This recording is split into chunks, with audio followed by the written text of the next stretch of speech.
soulève son appareil et confirme que le trafiquant d'armes est la cible. Puis il lève la tête et cadre aussi la piscine suspendue sur le toit. Un plan se forme dans son esprit. Cet homme est méfiant et entouré de plusieurs gardes du corps. Il vit dans le penthouse au sommet de la tour centrale de Sydney. Murs et planchers en béton d'1 mètre d'épaisseur, porte en acier spécial et entrée équipée d'un scanner rétinien. Même les meilleurs hackers ne peuvent y pénétrer. Ce penthouse ressemble à une forteresse aérienne, presque impossible à infiltrer. Pourtant, ses défenses ne découragent pas Jason. De retour à l'atelier, il verse avec précaution un agent spécial dans un cylindre gradué et le mélange selon les proportions jusqu'à ce que la solution devienne violette. Il transfère la solution dans un flacon conique et attend qu'elle se transforme en gel. Puis il place le gel solidifié dans un tube en verre trempé renforcé et y injecte un agent expansif. Il déclenche le chronomètre, attend exactement 20 secondes, puis passe à l'étape suivante. Il se fait passer pour un locataire intéressé par un appartement et se rend au pied de l'immeuble. Profitant d'un moment d'inattention du personnel de vente, il prend rapidement des photos des 2 faces de la clé. De retour chez lui, il fabrique une réplique exacte de la clé.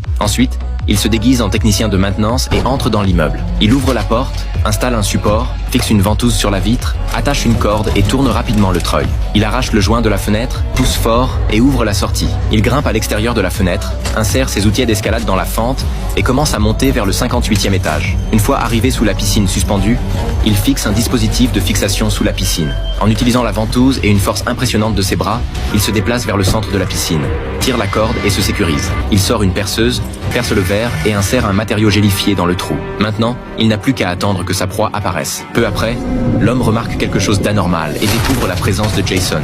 Mais il est déjà trop tard. L'eau de la piscine commence à s'infiltrer par le trou, formant un puissant tourbillon qui empêche le milliardaire de s'échapper. La piscine se brise ensuite sur une large portion. Jason profite de la situation pour glisser le long du mur extérieur, réussissant à s'enfuir, tandis que la police considère l'incident comme un accident. Il range soigneusement ses outils, quitte l'immeuble et informe les ravisseurs que la mission est accomplie. Les ravisseurs confirment le succès de l'opération et lui permettent de parler à sa petite amie. Elle saisit l'occasion, et pendant que l'un des ravisseurs se tourne pour ajuster l'équipement, elle déplace discrètement la caméra et lève le bras, lui faisant un signe pour qu'il regarde attentivement.